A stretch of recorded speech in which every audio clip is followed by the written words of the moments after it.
here with sister in the Philippines. We are getting close, so close to getting up out of the country. We got 2 more full days. They're leaving on Friday.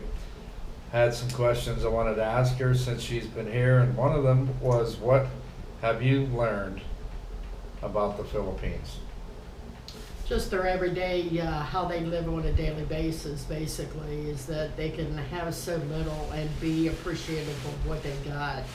They take the value of a dollar very seriously here, and for me, it's just how they live on a daily basis, how they deal with life on life's terms on a daily basis, like making their going to work on a daily basis. They take it very seriously on what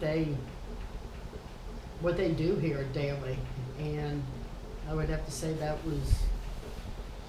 All right, well, what's the one thing that sticks out for you about the Philippines? I would say the caring of the people. I like to say the caring of the people have been a huge impact in my life on how they have very little, but they're still as nice as can be, and they appreciate the little things that they have in this world. Just appreciate the value of a quarter, of 50 cents, or even a dollar, and they just appreciate life on life's terms every day. Do you think you could live here? It would be kind of hard for me to live here knowing the heat, but I think I can learn to accommodate myself, like having air conditioners here. It does get, right now, it's not the middle of summer, but for me, it's hot here knowing that the temperatures get in the 90s. So I can learn to accommodate, yes. Okay. And what will you take back to the States with you? Wow. I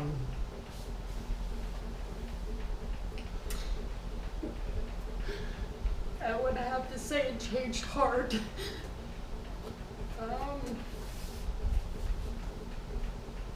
think these people has taught me more by being here and seeing what they appreciate in life.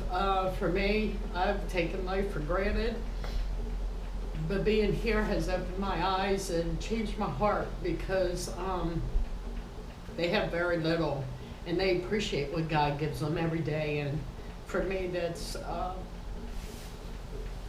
an impact in my life. So that's one of the things, that's just one of many that will change. That's what I'll take back to the States and let people know how much of an impact it has done to my heart. And finally, what would you like to say to the Philippines and to most of the people that you have met here? What would you like to say to them?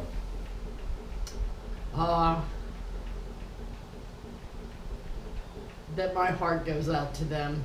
I show them so much more respect today than what I had when I first came here. Underestimated them. Didn't know what kind of people they really were. I love them. I thank you for a good time being here. Most definitely enjoyed myself the times that we were out and about. They cared for us more than I could say I had for them. And for me, they have touched my heart extremely, to a point where I would say thank you for the time that I was here. And Yeah. yes. Yeah. So yeah, that's the effect that it has. It's for sure. They're wonderful people. And finally, the one thing we had yesterday, we had gone to a children's cancer facility, and what kind of an impact did that have for you to be able to experience not only the children, but the condition?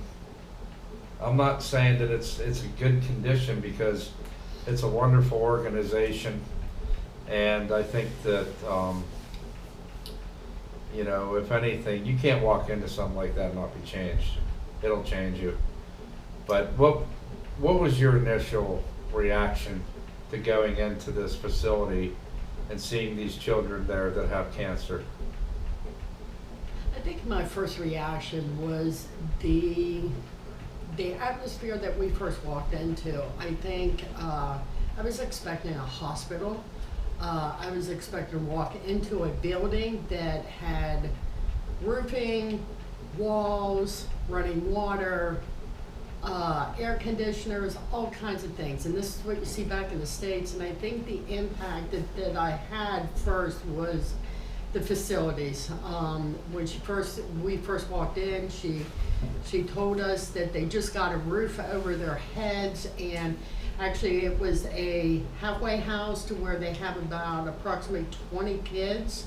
Right now, they did have a lot more, but a lot of them have since passed away. I know here, the hospitals they get the treatments that they need here, but if they don't have the fundings, that's the big impact. If they don't have fundings to get chemotherapy, just like the States, we have insurances and stuff like that to pay for that. They don't have that here.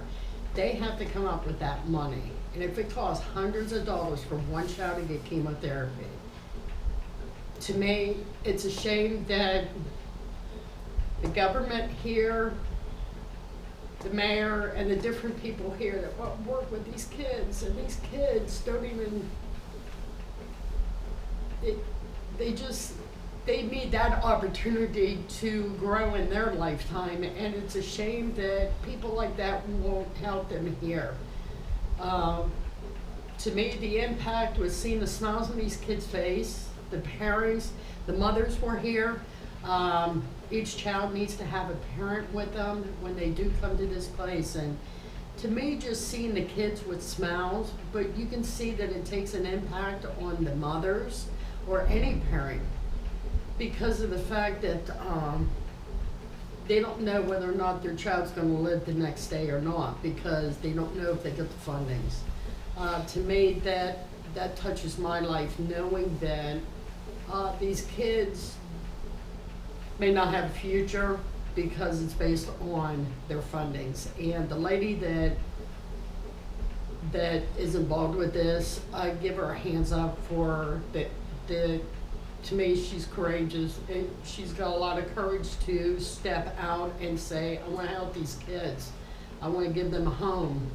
And so I most definitely will pray for this lady every day that she continues to carry that encouragement each day. And so basically, this halfway house is a place for most individuals, most families that may live a distance from where they live.